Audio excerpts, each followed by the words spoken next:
Swipe Up, episode 216 of the show where I share my opinions, whether you like them or not. Elon Musk has suspended Kanye West on Twitter less than 10 days after reinstating him. I'm glad that I'm no longer on Twitter, right? No desire to be on that garbage fire. But it is fun to watch this platform completely go down in flames, exposing how absolutely stupid Elon Musk is, right? To spend $44 billion on a social media platform that was not profitable before he purchased it, to completely upend all of the things put in place to protect the validity of the person tweeting with the verification check mark. A guy who pretends that he's doing it in the name of free speech, that he pretends to be making comedy like alive again on Twitter.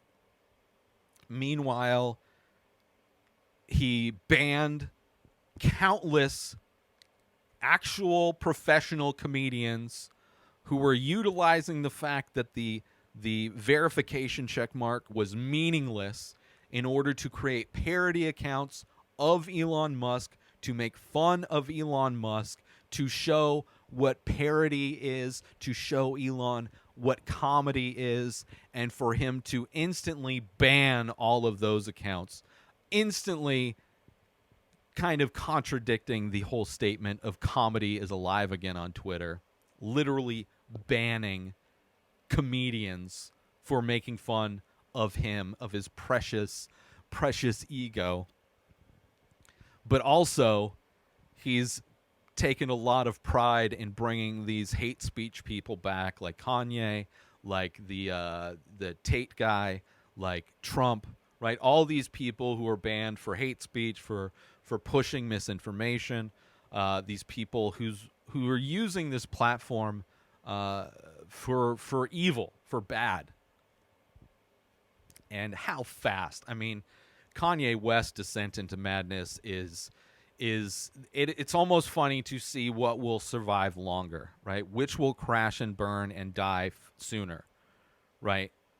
Kanye West, whatever his name is, Adolf Hitler, or Twitter. Like, which one's going to survive longer? Because Kanye is just going levels and levels, tripling down on his anti-Semitism, going on Alex Jones to talk about his absolute love for Adolf Hitler, just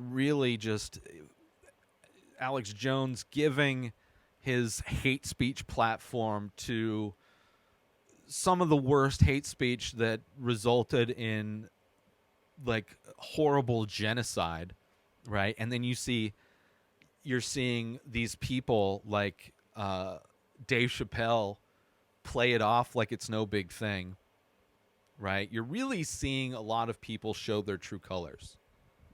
See like what they are willing to accept people that they consider friends to do, right? You saw obviously Joe Rogan, you've seen his hard right-leaning, obviously his longtime friendship with Alex Jones, despite all of the horrible things Alex Jones has done with his platform, what he's been finally being punished for, right?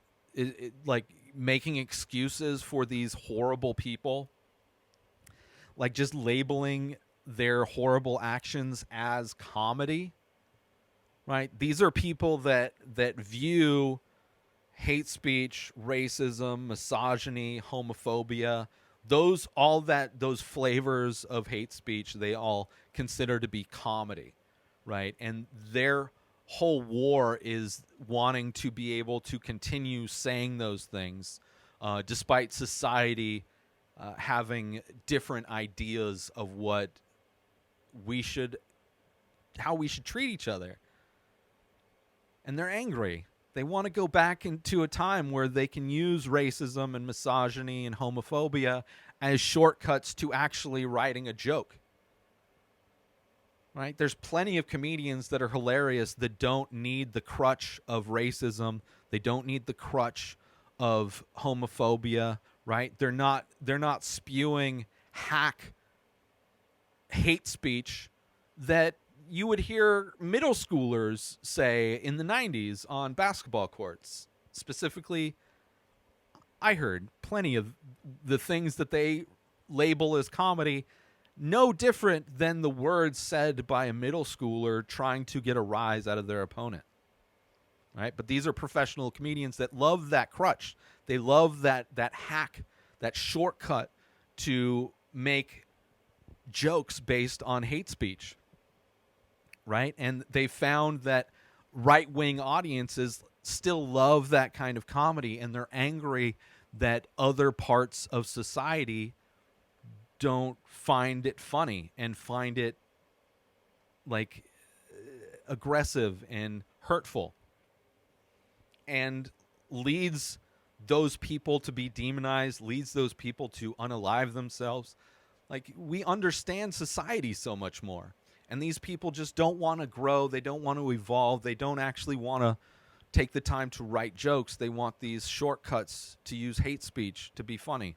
And that's what Elon Musk thinks is funny, right? That's what he was saying when he said comedy is back. He means hate speech is back. You can now say all the racist, homophobic, misogynist stuff, and right-wingers like Elon Musk will laugh at it and retweet it. But Kanye went too far. Kanye, he had no subtlety to his anti-Semitism and racism, and it's sad to see how many people are making excuses for him. It's sad. I've never liked Kanye. It's blown my mind for as long as he's been around that people consider him to be a genius.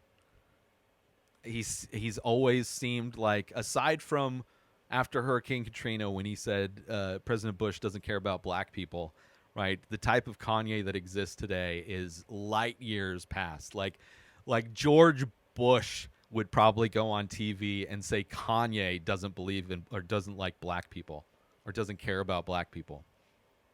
It's amazing, which is actually funny. To bring up another interaction I had, I made a comment on Kanye.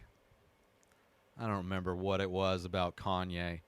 And this black actress in LA is clearly a fan of Kanye.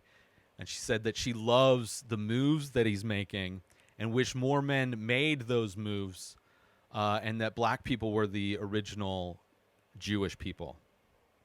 Which, I agree that Jewish people historically and black people historically have been treated absolutely disgusting by people of my skin color.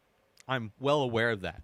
I'm well aware of the privilege that I've grown up with being a white person, not having to deal with the social hurdles that people of color have to deal with.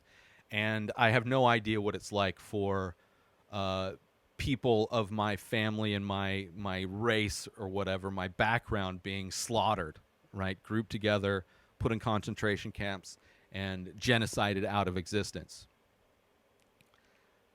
But it's amazing that she is defending a guy saying like his moves are like unique. And I replied to her, which ended up getting, that reply got taken down, and Instagram apparently doesn't like me bringing this up.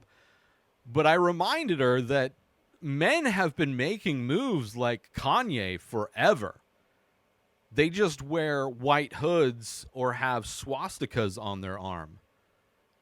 Right? But that's everything Kanye is doing has been part of white supremacy and anti-Semitism forever. So it's not like he's doing anything novel. He just happens to be a black dude saying those things, which historically black communities have been used by white supremacy groups they've been used and fed propaganda in order to demonize the Jewish people, right? That's historically the white supremacist groups would label the Jews as the reason why black people have this injustice in their life. Like that, those targets have been put historically on Jewish people through white supremacist propaganda.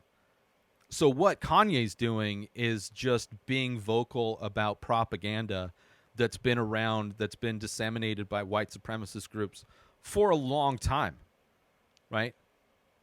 It's not a new thing. And it's just propaganda, which the majority of conservative talking points is linked to and a version, a flavor of white supremacist propaganda. Right? That's why he's so easily welcomed in the conservative circles. That's why Trump is so easily welcomed in the conservative circles, because he spews and regurgitates all of these white supremacist propaganda stuff. Actively. And that's what Kanye's doing, right? He just happens to be somebody that a lot of people listen to for some reason, which I think is ridiculous.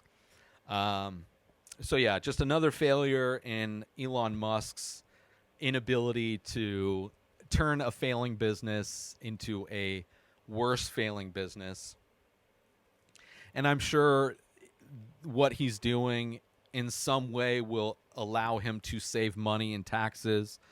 Like every failure that a millionaire or billionaire has, which seems to be constant, right? You look at Donald Trump's track record with success in business, and he's pretty horrible at it, but they know how the loopholes work with taxes and everything. Like they're living in a completely different reality where I'm sure all of these failures that Elon Musk is experiencing will in some way benefit him in the end.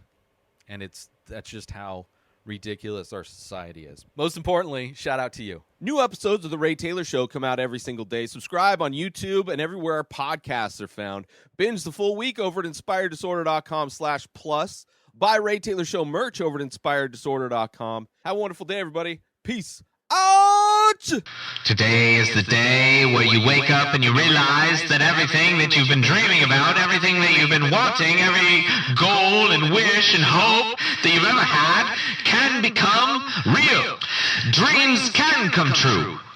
What you manifest in your mind, you can bring to reality.